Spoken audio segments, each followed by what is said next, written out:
अस्सलाम वालेकुम, आप देख रही हैं आवाज न्यूज और मैं हूं इरम चौधरी। गजा में आर्जी जंगबंदी। गजा में 4 रोज की जंगबंदी के बाद से अब तक 175 अफराद को रिहा किया जा चुका है। हमास की जानिब से 3 ग्रुपों में 39 इसराइली कैदियों को रिहा किया गया, जबकि इसराइल ने 3 ग्रुपों में 117 फलस्तीनी कैदियों को रिहा किया। हमास का कहना है कि इसराइली जेलों में कैद 150 फलस्तीनी खवातीन बच्चों के बदले 50 खवातीन बच्चों को रिहा किया जाएगा। इसराइली वज़ीर आज़म के दफ्तर के मुताबिक चौथे दिन रिहाई पाने वालों की फहरिस्त इसराइल को मौसूल हो गई। यरगमालियों की फहरिस्त से मुतालिक बातचीत जारी है।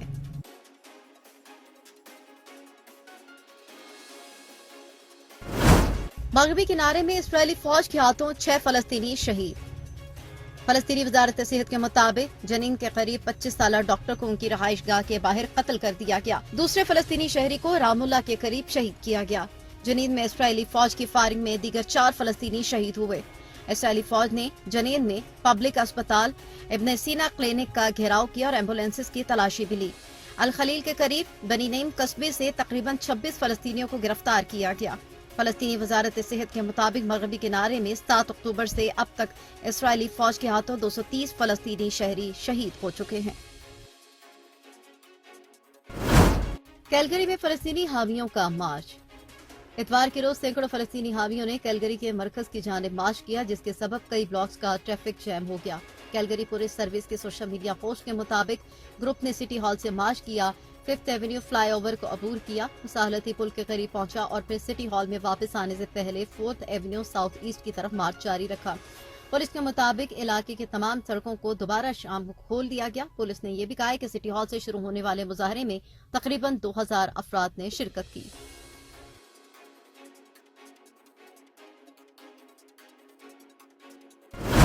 रियासत शान में झड़पें। म्यांमार के मुसल्लह ग्रुप ने चीन म्यांमार सरहदी गुजरगाह पर कब्जा कर लिया। गुज़श्ता माह अक़लियती ग्रुपों के मुसल्लह इत्तेहाद ने फौज के खिलाफ कार्रवाई शुरू की थी, जिसके बाद से चीनी सरहद के करीब म्यांमार की शुमाली रियासत शान में झड़पें जारी हैं। मुकामी मीडिया के मुताबिक मुसल्लह ग्रुपों ने मुतादिद फौजी पोजीशंस और चीन के साथ तजारत के लिए अहम शहर पर कब्जा कर लिया। गुज़श्ता रोज म्यांमार की हुक्मरान जनता की जानिब से इल्जाम आयद किया गया था कि सरहदी गुजरगाह के करीब खड़े तकरीबन 120 ट्रकों में लगने वाली आग उन मुसल्लह ग्रोहों ने लगाई थी। अल अजीजिया और एवनफील्ड रेफरेंसेस में नवाज शरीफ की पेशी। मुस्लिम लीग नून के कायद मोहम्मद नवाज शरीफ एवनफील्ड और अल अजीजिया रेफरेंसेस में सजा के खिलाफ अपीलों की समाअत पर इस्लामाबाद हाई कोर्ट हाजिर हुए।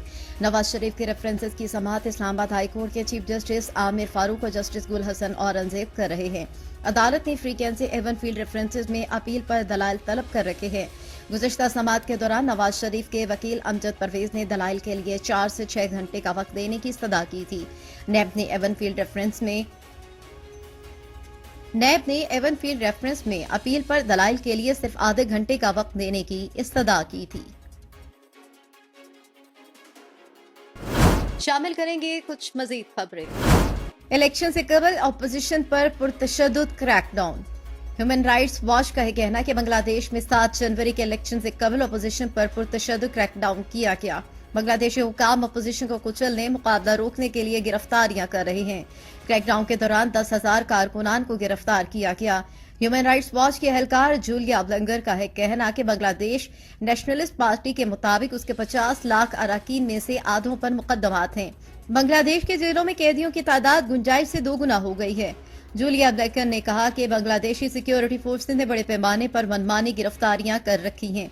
सिक्योरिटी फोर्सेज जबरी गुमशुदगियों, तशद्दुद और मावराए अदालत कत्ल के जिम्मेदार हैं।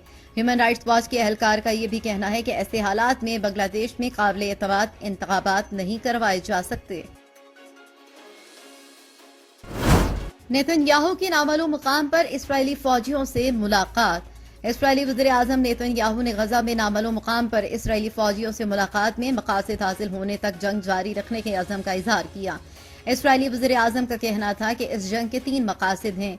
पहला हमास का खात्मा, दूसरा यरगमालियों की वापसी और तीसरा मकसद गजा को दोबारा इस्राएली रियासत के लिए खतरा न बनने देना है। नेतन्याहू ने कहा कि कोई चीज हमें नहीं रोक सकती, फतह तक जंग जारी रखेंगे। एडमिंटन में बदनज़मी और जराइम से निपटने के लिए नया इक़दाम। एडमिंटन के इलाकों में जराइम कम करने की कोशिश में एक नई मुहिम शुरू की गई। میں اقتکال پہل کا انیشیٹو کا مقصد ایک ویب سائٹ کے ذریعے آسان آگہی فراہم کرنا ہے جو واضح طور پر بتاتی ہے کہ رہائشوں کو مختلف حالات میں کیسے کال کرنی چاہیے۔ ایڈمنٹن کے پرانے محلوں میں جیسے میکاولی اور البرٹا ایونیو کے رہائشوں کا کہنا ہے کہ وہ موجودہ مسائل سے مایوس ہیں۔ ایک رہائشی نے کہا، میں یہاں 10 سال سے ہوں، اس سے پہلے کبھی مجھے یہاں سے جانے کا خیال نہیں آیا، لیکن اب یہ احساس شدید ہو رہا ہے کہ ایک رہائشی جس نے کہا اپنے گھر کے باہر کچرے کے ڈھیر سے تنگ آ گیا ہے اور کہا کہ کچھ دنوں سے وہ اپنے دروازے سے باہر نکلنا بھی غیر محفوظ محسوس کرتا ہے۔ برطانیہ کے کروڑ پتی افراد ملک چھوڑنے لگے۔ ٹیکسوں میں اضافے اور صحت کی دیکھ بھال کے بگڑتے نظام کے باعث برطانیہ کے کروڑ پتی افراد ملک چھوڑنے لگے۔ برطانوی کروڑ پتی افراد لندن چھوڑ کر Dubai, Paris, Sydney, new York اور موناکو کی طرف جانا شروع ہو گئے۔ ایک رپورٹ کے مطابق 2017 سے 2022 کے دوران برطانیہ سے تقریباً 12,500 کروڑ پتی افراد نے دوسرے ممالک کا رخ کیا۔ رپورٹ میں ایک خدشہ ظاہر کیا گیا کہ رواں برس مزید 3,200 کروڑ پتی افراد کے لندن چھوڑنے کا امکان ہے۔ سعودی وزیر نے عمرہ ادائیگی کے لیے آسان دن اور وقت بتا دیا۔ سعودی وزیر حج عمرہ ڈاکٹر توفیق ربیہ نے کہا کہ مکہ مکرمہ میں ان دنوں موسم انتہائی خوشگوار ہے۔ سعودی وزیر ڈاکٹر توفیق ربیہ کا کہنا ہے کہ عمرے کی ادائیگی کے لیے اتوار، منگل اور بدھ کو رش کم ہوتا ہے۔ ان کے مطابق عمرے کے لیے بہتر وقت صبح 7:30 سے 10:30 اور رات 11 سے 2 بجے کا ہوتا ہے۔ سعودی وزیر کا کہنا ہے کہ رش سے بچنے والے عمرہ زائرین ان اوقات میں پرسکون طریقے سے عمرے کی سعادت حاصل کر سکتے ہیں۔ ٹورنٹو کے سانتا کلاز پریڈ کے 119ویں ایڈیشن کے لیے سانتا شہر آ گیا۔ سرخ پوش طویل قامت آدمی اتوار کی سپہر شہر پہنچ گیا۔ 119ویں سالانہ سانتا کلاز پریڈ کے لیے جی ٹی اے کے سینکڑوں شہریوں نے فلوٹس، بینڈز، سیلیبریٹی کلاؤنز اور یقیناً مسٹر اینڈ مسز کلاز کو دیکھنے کے لیے ٹورنٹو کے مرکز کی سڑکوں کو بھر دیا۔ پریڈ کرسٹی وڈ سے شروع ہو کر فرنٹ اسٹریٹ ایسٹ اور جاروے اسٹریٹ پر سینٹ لارس مارکیٹ پر اختتام پذیر ہوئی۔ پریڈ دیکھنے کے لیے بڑوں اور بچوں کی بڑی تعداد موجود تھی۔ بچے پریڈ دیکھ کر کافی خوش تھے اور والدین بھی بچوں کے ساتھ محظوظ ہوتے رہے۔ بابا گرو نانک کا جنم دن۔ نگران وزیر اعلیٰ پنجاب محسن نقوی نے بابا گرو نانک کے جنم دن پر سکھ برادری کو مبارکباد دی۔ اس موقع پر محسن نقوی نے اپنے پیغام میں کہا کہ بابا گرو نانک نے انسانیت سے پیار، مساوات اور ہمدردی کے پیغام کو عام کیا۔ ادھر سکھ مذہب کے بانی بابا گرو نانک کی سالگرہ پر دنیا بھر سے سکھ یاتریوں کی پاکستان آمد کا سلسلہ جاری ہے۔ ننکانہ صاحب میں بابا گرو نانک دیو کے 554ویں یوم پیدائش کے سلسلے میں تقریبات کا آغاز بھی ہو گیا۔ یاد رہے کہ 25 نومبر کو تقریباً 3,000 سکھ یاتری بذریعہ واگا بارڈر بھارت سے پاکستان پہنچے تھے۔